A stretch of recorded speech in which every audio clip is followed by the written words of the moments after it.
Hey guys, sorry you missed us today. Let me go ahead and walk you through what we did so you can kind of be sure. Okay, so you got this. Let's go ahead and take a look. First, what we need to talk about is going a little bit further with themes. So, one of the things you already know is it's not just enough just to name a theme. You know that. And it's also something you have to make sure that you go ahead and support it with evidence from the text. And what we talked about last class. State what that moment says about the theme. That's a statement of theme. Remember this thing? This is where our statement of theme, we got the green, we got the yellow, we got the blue, we got the pink. You got to put it all together, right? So my example, if you think back to that poem, Dream, remember this poem here from our very first day, that poem by Langston Hughes. If I'm thinking about this poem, Dreams, I think I can do a statement of theme about it. I can say, in dreams, that's my green. I can say, hope, that's going to be my yellow. That's going to be my theme. And I'm going to pick one of those blue verbs. I might go for is. Let me try is. In dreams, hope is, and I have to say something about dreams. Hope is the difference between success and failure. And we know how to check that, right? I know how to check it three ways. Number one, did I use the pronoun you, or did I try to give advice and tell people how to live their life? You know what? I don't see the pronoun you anywhere in my example, and I'm also not telling people how to live their life. So, check number two. Did I talk about any specific moments or any characters from the original text? And no, I didn't say anything about the original text or mention any characters in it. So, step three. Could I go ahead and apply this as a universal idea to like another book or a TV show? And actually, yeah, I think I could drop this in and I could apply it anywhere, even into my life. Good. So we got statement of theme down. So now let's go ahead and take a look at how we would use statement of theme to write long about theme, right? So when you write long about theme, now that you've crafted statement of theme, we want you to go deeper and we want you to extend your thinking. So the best way to do that is through these sentence starters. These are gold. If you ever have to write about theme or anything for our class and you're getting stuck and we want you to elaborate and write more and extend your thinking, use any one of these sentence starters. Steal one. Put at the beginning of your sentence and finish it. Use a couple until you've got some more ideas down, and that should get your ideas moving again, okay? You can even watch me use some of these sentence starters to expand my thinking, right? So watch me as I go ahead and try this, right? So let me go ahead and see. Here we go. Here's my statement of theme. In the story Heroine, denial shows how ignoring our conscience can bring on our demise. So you'd see I've got everything right there. I've got my green title, I've got my yellow theme, I've got my blue verb, and I've got my pick. I'm going to say something about it. But now I'm stuck. I'm like, what do I say? Well, I can always try for example, right? So I can try for example, and I can get this. For example, we know that our protagonist kind of starts lying to herself, saying, I'm not an addict, when really seems like she is. Okay, let me try another one. Let me go ahead and go for maybe. I love maybe because who knows? I might be right, I might be wrong. Maybe when we ignore our own intuition, we lose our sense of morality. Okay, I'm starting to get this. Let me go. So this pushes me to think. Let me try that one next. This pushes me to think. So this pushes me to think that this story might be a cautionary tale, like the author's trying to warn us not to do this. Um, I think I can go further. I think I do. Well, let me try perhaps the author, because now I'm starting to think about the author. Maybe perhaps the author is writing from personal experience. Maybe that's where she's coming from. I bet I can do one more. What about this is convincing? How about this is convincing? This is convincing to me because I know that powerful authors connect best to the readers when they write from their own personal experience. And do you see all that? All that. Guys, that's straight from sentence starters. Straight from sentence starters. See how you can use them? So now I want you to try. So go into our Schoology page, go to week 2, because we're in week 2, click on day 2, and then scroll down for me to the revised reading journal assignment. All I want you to do here is revise that reading journal, either the one you did in your notebook or this one you did in your Google Doc. Here's how I want you to revise it. Add to it. Either use multiple sentence starters, add some in, or add another paragraph, or add and even explain with some sentence starters, maybe a statement of theme. Set a timer for 15 minutes and do that work for the full 15 minutes. Then make sure you go back and just highlight or circle all of your sentence starters or paragraphs or your statement of themes that you added, and then just go ahead. If you went ahead and you wrote in your journal, take a picture and attach it to the assignment, or if you were typing, just copy from your Google Doc and paste it in. So let's move on to our next thing.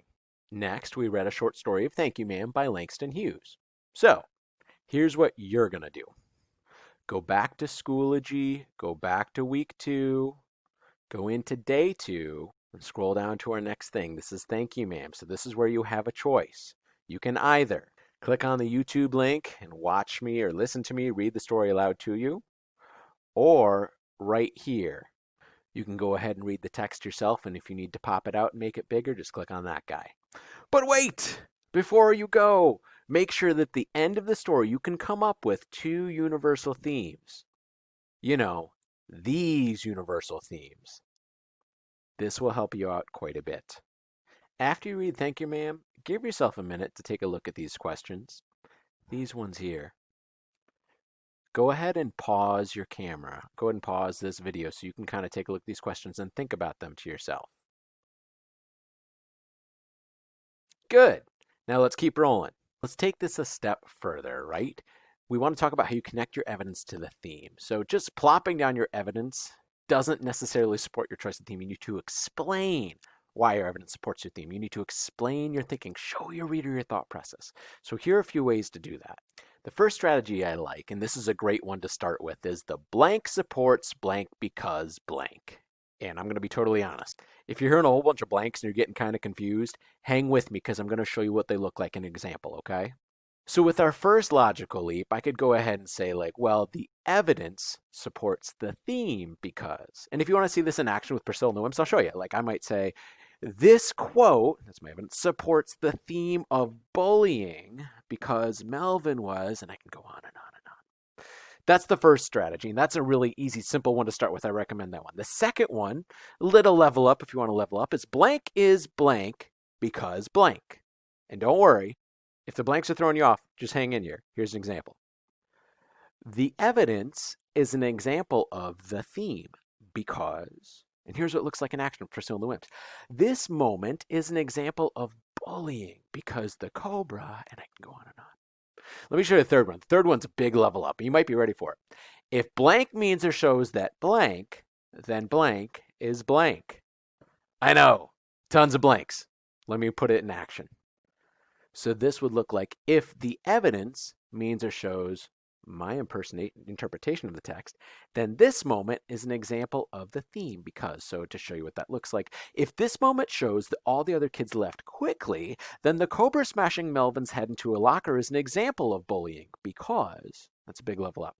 The last one's a cool one. You can try for this one. It's fancy word alert. Blank and blank. Therefore, blank.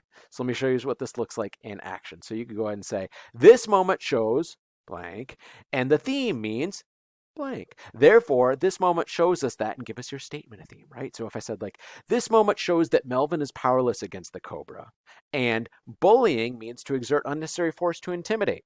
Therefore, fancy word, this quote shows us that, and we could fill it in.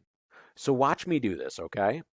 So with the book I'm currently reading, Here to Stay by Sarah Farazan. So in this story, I think one of the themes would be belonging. And I found a piece of evidence story that says, I was just asking because we already took the team photo for the yearbook, but we can totally add a separate photo of you, which I thought those kind of contrasted nicely. So now let me see if I can connect my theme to my evidence. And let me try to do that using my first method. The blank supports blank because blank. This quote supports the theme of belonging because the yearbook is designed to memorialize togetherness. If Bijan isn't part of the group shot, that will show he doesn't necessarily belong in the group. Now let me try method 2. Blank is blank because blank. This moment is an example of belonging because when students don't see Bijan in the team photo, it's safe to assume they'll think he doesn't belong on varsity. Now let me try style 3. If blanks means or shows blank, then blank is blank. If this quote shows that Bijan won't be memorialized in the yearbook as a part of varsity, then this is a great example of belonging. If Bijan won't be remembered to belong, did he ever? And finally, let me try method 4. Blank and blank. Therefore, blank. What Jessica says here shows that Bijan won't be remembered as a part of the group, and belonging means that you are a part of a group in some way. Therefore, Jessica's suggestion shows us that belonging is fleeting, not permanent. 4 different ways. Now you try. In Schoology, week 2, day 2, Scroll down to our next thing, the thank you ma'am formative. Click on that. And when you click on the My Document tab right here, you should see this. And here's all I want you to try. Tell me one possible universal theme in thank you ma'am. Give me evidence from the text that can either be a direct quote or the moment when. Explain how your evidence you selected supports your theme, which could be either method 1, 2, 3, or 4. And then last but not least, give me a statement of theme. You can do that. You got that. So, just don't forget to complete your reading journal revision assignment. This one, your thank you ma'am formative, what we were just doing, and then a reading journal for Monday. I'll leave you directions for reading journal B right here. That's it. Hope this helps. If you have any questions or need anything, just go ahead and shoot me an email. Otherwise, keep working. You got this.